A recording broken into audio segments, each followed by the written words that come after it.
welcome back to our fortnightly wrap with Mr. Tony Locantro from Alto Capital, coming at us all the way from over there in, it's not really lockdown Perth, it's border closed Perth. And here I am in Sydney, but we can still talk using technology. Tony, how are you? Yeah, extremely busy, Kerry. It's been an amazing market. And who would have thought that a dreaded virus would actually prove fortuitous for me? I just can't believe it. At the start of the year, my top stocks were under quite a lot of pressure. And I just think what's happened with the lockdowns and the lack of investment returns everywhere, and this new $5 brokerage has seen just a stampede of new investors relying on tips and social media, and the volumes have just been astronomical. So, yeah, it's frantic. It's frantic, and hopefully everyone at some point can enjoy their profits or wallow in the losses. Well, when you say wallow in the losses, is it a warning sign to you when it's $5 brokerage fee and people have got too much time on their hands and they're taking tips from social media? Is that a warning sign to you? I think it's always a warning sign. You see in the press, a lot of writers would find a kid with 25 homes in the outer western suburbs of Sydney and then focus on how they built up a real estate portfolio. But there's not much activity when it comes to promoting what people have done with shares. But normally when that comes, it's at the short-term top of the market. So, you know, we have the US election, the US indices are overpriced. A lot of our stocks, you look at Afterpay through $100 now. There's madness, and we had that tech bubble. So certainly some warning signs, just to not be complacent. And I liken it to people, once they become addicted to crap stocks and being anxious, it's very hard to come off. And that's what I stick to quality. We occasionally dabble in some lesser quality, but you just got to maintain the discipline. And I think a lot of people aren't going to be doing that because watching the screens, it's craziness. It's crazy. Well, Tony, I know how much you love politics, ladies and gentlemen. He doesn't.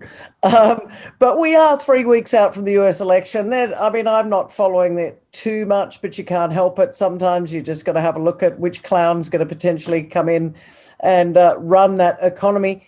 Is it going to make a jot of difference? Is that what people are waiting? I mean, how do you see it? Same? Oh, I think we certainly are due for some volatility. You just can't tiptoe through the tulips like this. Even when gold didn't have much volatility, the US market dropped, during the capitulation, well under 20,000 points. And there just hasn't been enough volatility. And I think this election and what's happening will give people a reason to sell.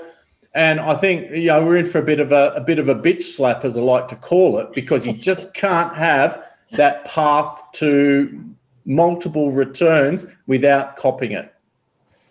Well, there's a lot of government stimulus. There's a lot of money sitting there going, well, I need a home, I need to play. And for goodness sake, a lot of people, literally, it is punting, it's not investing. It's punting, and they're wasting money on every other thing. It's like, having a KFC Streetwise meal, then asking to finish off your kid's dinner box, Zinger box. We're just gouging on stimulus. We're gouging ourselves on debt. And eventually it has to wear off. And that hit. Because when you look at what's left in the economy, we've got overpriced housing, which is under pressure. We've got all these job cuts coming. Our industries are shot to pieces. So I think that reality is going to hit, and it's not going to be pretty. But again, markets are priced for perfection, and that normally spells trouble. Well, Tony, you do a lot of research and you understand these markets. So you've been in the markets for over 20 years now. You call it the bitch slap, but what do you think people should do? And what I always say is, hedge and diversify. You say that the property market's overvalued. You say that the stock market looks like it's in for a bit of a a rewrite. Do people sit in cash, or do they keep taking risks? I mean, you're not getting. I mean, interest rates are zero, if not negative, or going to negative. What do people do at the moment? For me, I'm an investor. For me, confusion reigns. Now, I hedge and diversify because I always say, like, I've got a little bit of crypto, I've got a little bit of property, and I know you don't like property at all. And I tend to agree with you that Australia is overvalued. We'll talk about that again in a minute. But what do people do to protect and grow their wealth? Do they sit just in cash and wait for an explosion that may never come? Because we've talked about this before. That's a good point. A lot of clients I deal with have a lot of precious metals. They'll either go through the Perth Mint or they'll have their own gold or silver bullion. So that's more of a defensive position, which actually maintains purchasing power. And precious metals have done the job, but the real leverage is in the gold stocks. So what I'm saying is I take a portfolio approach with my clients in speculation. I look for small companies that become bigger ones, and there's still quite a lot of value out there because a lot of the rubbish is running. So I say to clients, look, at the end of the year, there's going to be a list of stocks in that top stocks column, regardless of what the major indices do. And that's all I do. I just stick to my guns. I don't become caught up in conspiracy theories or elections or politics or any of that. I just maintain the focus on our companies and what it does to our economy. Because that's what I say to my clients. My client base is an economy. So once we start to get a bit of a lift, it helps everyone. Well, you recently put out your yearly top stocks, and I hope I'm going to be able to do this really well and really easily, but I want to share that with our viewers today. You seen that, Tony? Yeah, got it. Okay, so we've got 12 top stocks here. Let's go through them. Yeah, so that's the year-to-date scorecard for this year. So I'm happy to share that on social media. The other thing I'll stipulate, Kerry, is I only talk about stocks that we're happy to buy at the same price. Right. So I've got to be very careful. Obviously, with somewhat of a media profile, I don't want to be seen as, I'm just trying to help people to find the right stocks. So that's what we've achieved thus far. But a lot of the time, these stocks are going to take longer than 12 months. Yeah. So, and Tony, do you think that people, because a lot of people are new, do you think they want the crack high rather than the investment long term? Oh, absolutely. They're just looking for that hit of dopamine, adrenaline, you name it. They find a tip off someone on social media more attractive than coming to an advisor, which is fine. I actually argue that discount stockbroking is the best thing to happen to full service brokers that care. Because you've got all this inexperience, and I mean, I'm bound by compliance but I think, very few people that actually appreciate what they own. And if you buy the right stock, you've got to treat it as a bit of a journey. Let management do what they set out to do. And I've ridden a number of stocks a long, long way, and often it's what you don't know that drives it. Just say, bad example, Bill Beament buys Paulson's for Northern Star, or Ramilius buy Mount Magnet. You just have to be prepared to ride it. And often the returns from sitting on your backside doing nothing are far greater than try and trade and worry about what the Dow Jones did overnight or the gold price. Yeah, don't look at looking at these, your 12 picks. Yep. Any in there that you say, looking in hindsight, you say to yourself, well, didn't pick that one, or you pretty, I mean, they're all green, which is a massive tick for you, my goodness me. But any surprises in there? I think Nanoluz was the major surprise. I helped them with some cash at 2.4 cents. Now they are looking to produce fabric from coconut sugar and waste. Oh. So it's pretty much the idea that it's going to save a lot of water in the production of fabric. So they actually performed quite well. Godolphin had some really good news today. We're actually in there buying more Godolphin. So they reckon they're on a cusp of a porphyry system. That's a gold stock, isn't it? Yeah. It's a porphyry, so it's a copper gold. They do have some gold projects as well. The one that I have been buying quite aggressively is Narada. So I don't think, obviously this year, they only listed early in the year, but they are looking to have some cholesterol results and traumatic brain injury results early next year before they hit the clinic. Eagle Mountain's just been a case of having the right management. That was Charlie Bass from Aquila and Eagle Mining fame. And they got down to 12, actually they got under sub 10 cents and they recently hit 48.5. So often what I do is grab a copy of the Financial Review and hit it with a highlighter and look for companies the higher quality companies that I may have overlooked. Tony, you mentioned Eagle Mountain and management. I mean, I always say to people when we're having a chat about these things that, you know, you can have the best asset or the best company or the best project in the world, but if you've got crap management, it'll end up being a dud in the long term. What sort of importance do you put on good management? Extremely important, because I've found throughout my career is if a company doesn't find it, they'll acquire it. Yeah. So obviously the decent projects are going to get offered to the decent people that can raise the money to pay for it. But I've dealt with a lot of management teams. We are at the high risk side of the market. So if you look at the backgrounds of the people, I go to a lot of conferences. Oh, well, I did anyway. You did? And yeah, I did.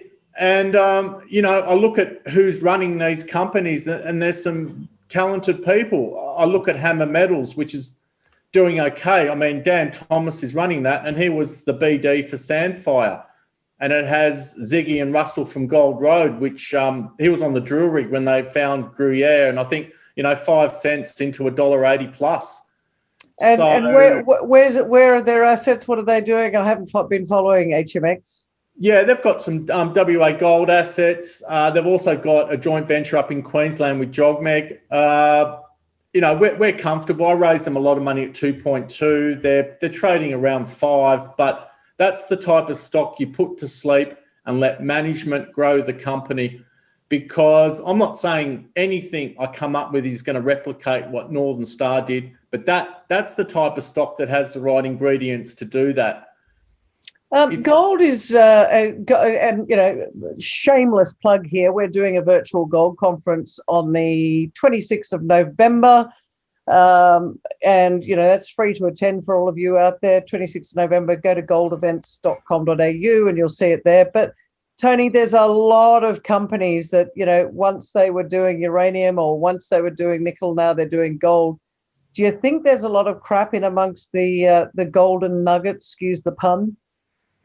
Oh, look, I've seen the regurgitating of crap since .com. I mean, you could almost rubber stamp those announcements, and you look at every sector bubble, it's the same line, same recipe. It's like an AC/DC song, right? They rarely sound different. I mean, are those guys ever going to write a ballad? I don't think so. And that's the way. I mean, this could have been the way since the 1600s when the stock markets were established. I'm just seeing you'll start seeing a lot of projects acquired in countries that they're never going to be a mine, but the company gets that hit. People start talking about potential. They start comparing it to something else, and then it all turns to shit, like in every other bubble. But are you saying that the gold sector is in a bubble right now? The junior gold, absolutely. And I think that when you get companies capped well over $1 billion that don't have 10 million ounces in the ground, you're seeing a lot of hype, a lot of trading activity. You look at some of the more popular people on Twitter, they've got thousands of followers. So I think it's a bit of a run. You know, companies are starting to run on intersections that wouldn't gather much attention. So I think the sector's building towards a bubble, most definitely. And there is a lot of stocks there that won't make it. But, as I said before, there's just far too much choice for people. And what brings what brings it will be suddenly the companies stop running and everyone starts to panic. So, look, I've seen it all. I've seen every sector. It's the same process. You look at uranium back in 2005, 2006. There was I watched that interview with Rick Rule. There was only a handful of companies, and suddenly there's hundreds. So it's just the same rinse and repeat. Right. So I want to go through all of these companies very quickly with you before I come back to you, and we'll take this off. But you've mentioned a few of them, and if I'm going to go from the bottom up. So you've spoken about Nanoluz, which is, the ability to make fabric from coconut fiber or whatever. Coconut fruit, yeah. That's a green story. You like the management there? Yeah. They've been. It's been a good stock. Obviously, with the lockdowns, has had a bit of an impact because they are dealing with India. But I mean, it's a big story, and I think what will happen is it'll become like the less is more economy. People won't be buying loads of crap. They'll just focus on some good stuff.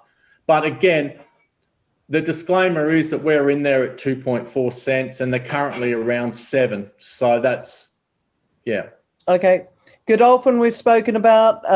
Anything other than what we've spoken about? No, not really. It's just, to me, when I got involved with that stock, it always had that Stavely-like potential. Good company underpinned with in-ground resources and the chance at a major discovery. So that, to me, that is the perfect model of a junior explorer. Yeah. PAA, Farmost, they had a bit of a struggle recently. Still like them? Still confident that they're going to get through this?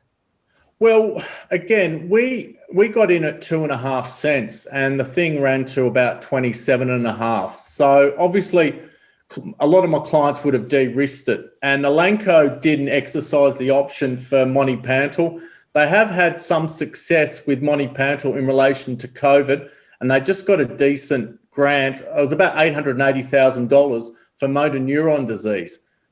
So I think that Elanco not exercising the option opens them up to further discussions. And yeah, I think they're okay, certainly okay. Let's see what next year brings. But again, we were set very early. That's where the smart money is. Narada, don't know Narada. NYR. NYR. So they're developing a cholesterol inhibitor, which has, in early tests, has mimicked the 2 FDA-approved drugs. So the belief is that statins don't work in a lot of people. So they're trying to develop a daily pill for cholesterol, and there's been quite a lot of large transactions in the US. They also have involved in traumatic brain injury and concussion, and also what comes following a stroke. So a very interesting company, have some great US directors who have been in some major transactions. The stock's great. It runs to 37, then traders leave it, and back we are around 20 cents. Wow. Okay. Flown a little bit under the radar. I'll take a look at that one. Yeah. Protium, that's another biotech, isn't it? Yeah, proteomics, they're involved in a diabetic kidney disease test. Eagle Mountain, we discussed. Yep. Red metal. Now, this is one of the ones that you have liked that's Rob Rutherford, isn't it, from memory? Yeah. You like this one, Tony? Yeah, I've been involved for quite some time, and it gives a trading range of between 3.1 cents and 52.5 cents. So it does have that range. It is underpinned by a decent lead silver resource in Queensland, and their recent drilling was inconclusive. So we're up around 17.5, and it's now back to about 11 at the moment. But again, that to me is one of the best quality junior explorers on the market. So You've always said big. that. Yeah. What's it gonna take, Tony, for them to start to move a little bit for shareholders? Well, these types of stocks, Kerry, are kind of they baseline or they're hero or zero. Yeah. So any decent intersection or a joint venture could set that off. And I tell my clients that that's a stock that you have to hold just in case they make a discovery. But, you know, Rob's been persistent, and you only got to look at Chris Cairns that took 6 years to have the success he's had at Staveley. So, you know, these things don't happen straight away, but the risk reward is fantastic. But again, shareholders will, you know, those that hold it probably get bored of it sometimes, but it's only takes one drill hole. And as we've seen with discoveries, the best discoveries occur in shitty markets. Yeah, very good point. Very good point. Metal Bank. Yeah, just raised them money at 0.7 of a cent. We have been involved for some time. They have some exploration projects up near Evolution's mines up in North Queensland, and they are currently drilling. So again, that's a stock that if they have a decent hit, obviously is going to become a disco inferno. You know, they've certainly got the geos around them that know what they're doing. I mean, you mentioned Ziggy's before. Oh no, that was Hammer. Oh, that was Hammer. Sorry. Yeah, that's right. But no, it's just an emerging gold story. So who's running Metal Bank, Tony? Inner Scotland. I remember Innes. She's a very smart lady. Yeah. So she was running. She ran Citadel. Yeah. Citadel, and then Ivanhoe. Yeah, she's not she knows what she's talking about. That one, very interesting. Now, Minotaur Exploration. It has been quite good. They ran on the back of Andromeda, the industrial minerals project in South Australia. They recently did some drilling in Queensland, and the results were disappointing, to be honest. But the share price ran on the back of ADN, so we got that uplift. They are one of the highest quality explorers on the market, and some of their team dates back to 2001 when they drilled into Prominent Hill, and that was the old Minotaur Gold. Okay. Hammer we've spoken about. Any other comments about Hammer briefly? Or they've got a good team. Good team, good projects. It is going to take a bit of time to evolve, but you only need that step change moment, and then I'm sure that company has all the hallmarks for some decent growth. And a lot of these stocks, you know, even Ramilius was back to sub 5 cents for some time. It just takes management a bit of exploration luck and acquiring decent projects.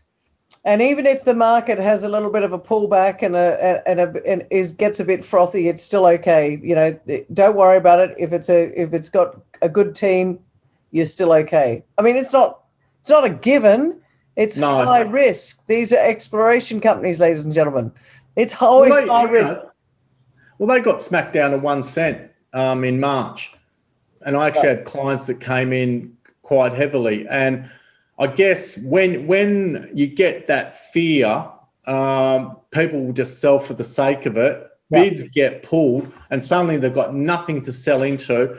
And a lot of smart money will come in during that capitulation, knowing that we'll come out of it and there's going to be some great growth stories. And, you know, you look at how Bill grew Northern Star. I mean, the major gold index in Australia dropped 66% at one point.